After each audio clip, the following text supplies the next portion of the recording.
Lalu Yosua memanggil orang Ruben, orang Gad, dan suku Manasye yang setengah itu, dan berkata kepada mereka, "Kamu telah memelihara segala yang diperintahkan kepadamu oleh Musa, hamba Tuhan itu, dan telah mendengarkan perkataanku dalam segala yang kuperintahkan kepadamu.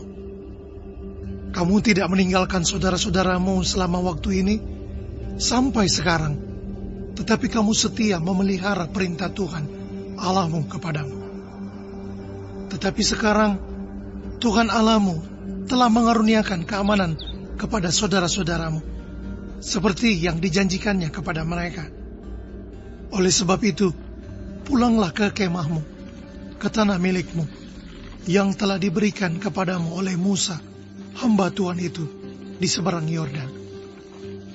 Hanya lakukanlah dengan sangat setia perintah dan hukum yang diperintahkan kepadamu oleh Musa, hamba Tuhan itu, yakni mengasihi Tuhan Allahmu, hidup menurut segala jalan yang ditunjukkannya, tetap mengikuti perintahnya, berpaut padanya, dan berbakti kepadanya dengan segenap hatimu dan dengan segenap jiwamu."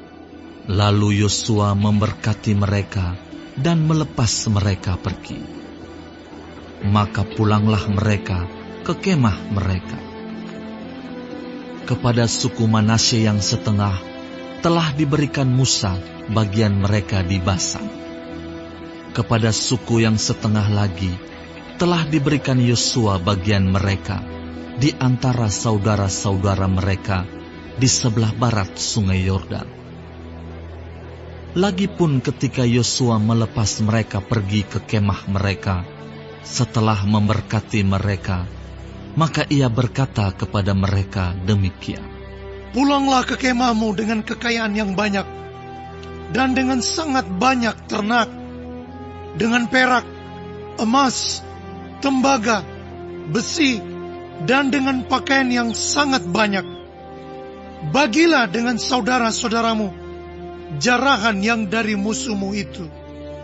Maka pulanglah Bani Ruben, Bani Gad, dan suku Manasye yang setengah itu, dan mereka pergi meninggalkan orang Israel, keluar dari Silo di tanah Kanaan untuk pergi ke tanah Gilead, tanah milik mereka yang didiami mereka, sesuai dengan titah Tuhan dengan perantaraan Musa. Ketika mereka sampai ke Gelilot pada sungai Yordan, yang di tanah Kanaan, maka Bani Ruben, Bani Gad, dan suku Manasye yang setengah itu mendirikan mezbah di sana, di tepi sungai Yordan, mezbah yang besar bangunannya.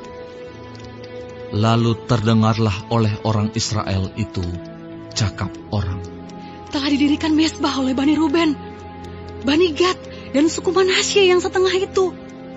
Mezbah menghadap ke tanah Kanaan, di Gelilot pada sungai Yordan, di sebelah wilayah orang Israel." Ketika hal itu terdengar oleh orang Israel, berkumpullah segenap umat Israel di Silo untuk maju memerangi mereka.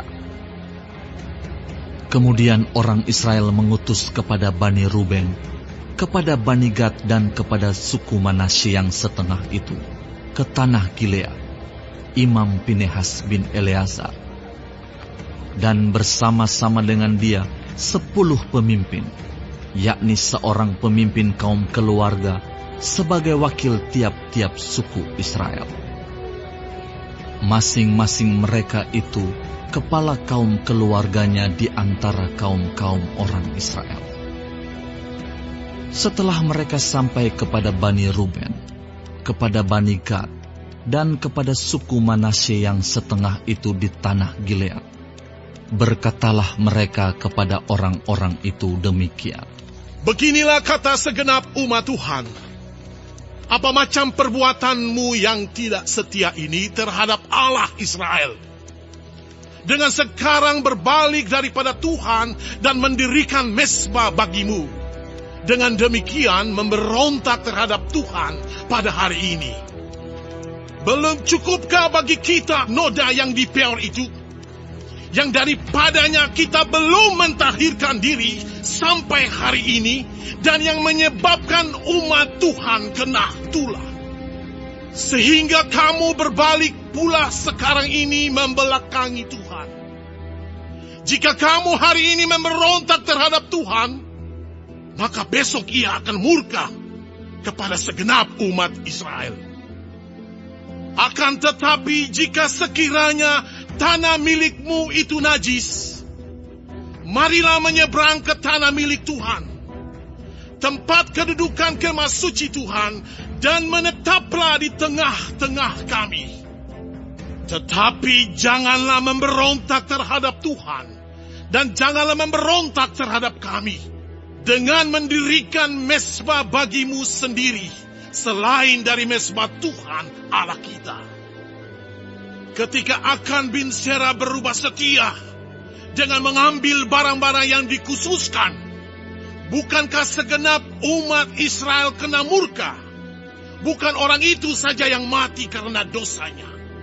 Lalu jawab Bani Ruben, Bani Gad, dan suku Manasye yang setengah itu, katanya kepada para kepala kaum-kaum orang Israel, Allah segala Allah, Tuhan, Allah segala Allah, Tuhan, Dialah yang mengetahui, dan patutlah orang Israel mengetahuinya juga. Jika sekiranya hal ini terjadi dengan maksud memberontak atau dengan maksud berubah setia terhadap Tuhan, biarlah, jangan Tuhan selamatkan kami pada hari ini. Jika sekiranya kami mendirikan mezbah untuk berbalik daripada Tuhan, untuk mempersembahkan korban bakaran dan korban sajian di atasnya, serta korban keselamatan di atasnya, biarlah Tuhan sendiri yang menuntut balas terhadap kami. Tetapi sesungguhnya kami telah melakukannya karena cemas. Sebab pikir kami, di kemudian hari anak-anak kamu mungkin berkata kepada anak-anak kami demikian, apakah sangkut pautmu dengan Tuhan Allah Israel? Bukankah Tuhan telah menentukan sungai Yordan sebagai batas antara kami dan kamu? Hai orang Bani Ruben dan Bani Gad, kamu tidak mempunyai bagian akan Tuhan. Demikianlah mungkin anak-anak kamu membuat anak-anak kami berhenti daripada takut akan Tuhan. Sebab itu kata kami, biarlah kita mendirikan mezbah itu bagi kita, bukanlah untuk korban bakaran dan bukanlah untuk korban sembelihan, tetapi supaya mezbah itu menjadi saksi antara kami dan kamu, dan antara keturunan kita kemudian, bahwa kami tetap beribadah kepada Tuhan di hadapannya dengan korban bakaran, korban sembelihan, dan korban keselamatan kami. Jadi, tidaklah mungkin anak-anak kamu di kemudian hari berkata kepada anak-anak kami, kamu tidak mempunyai bagian pada Tuhan. Lagi kata kami, apabila di kemudian hari demikian dikatakan mereka kepada kita dan kepada keturunan kita, maka kita akan berkata, tengoklah bangunan tiruan mezbah Tuhan itu yang telah dibuat oleh nenek moyang kami, bukan untuk korban bakaran dan bukan untuk korban sembelihan, tetapi mezbah itu menjadi saksi antara kami dan kamu.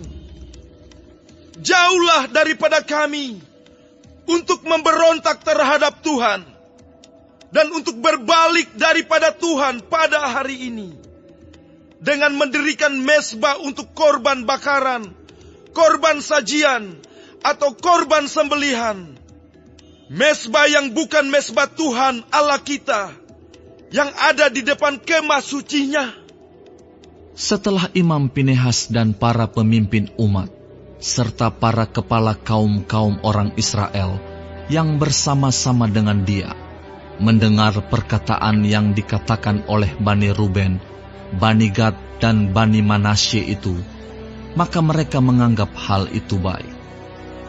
Kemudian berkatalah Imam Pinehas bin Eleazar kepada Bani Ruben, Bani Gad, dan Bani Manasye, Sekarang, taulah kami bahwa Tuhan ada di tengah-tengah kita. Sebab tidaklah kamu berubah setia terhadap Tuhan. Dengan demikian, kamu telah melepaskan orang Israel dari hukuman Tuhan.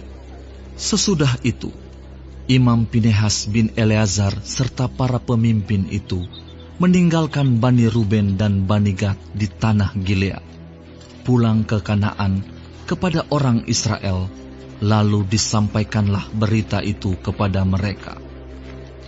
Hal itu dipandang baik oleh orang Israel, sehingga orang Israel memuji Allah dan tidak lagi berkata hendak maju memerangi mereka untuk memusnahkan negeri yang didiami Bani Ruben dan Bani Gad itu. Dan Bani Ruben dan Bani Gad menamai mezbah itu saksi, karena inilah saksi antara kita bahwa Tuhan itulah Allah.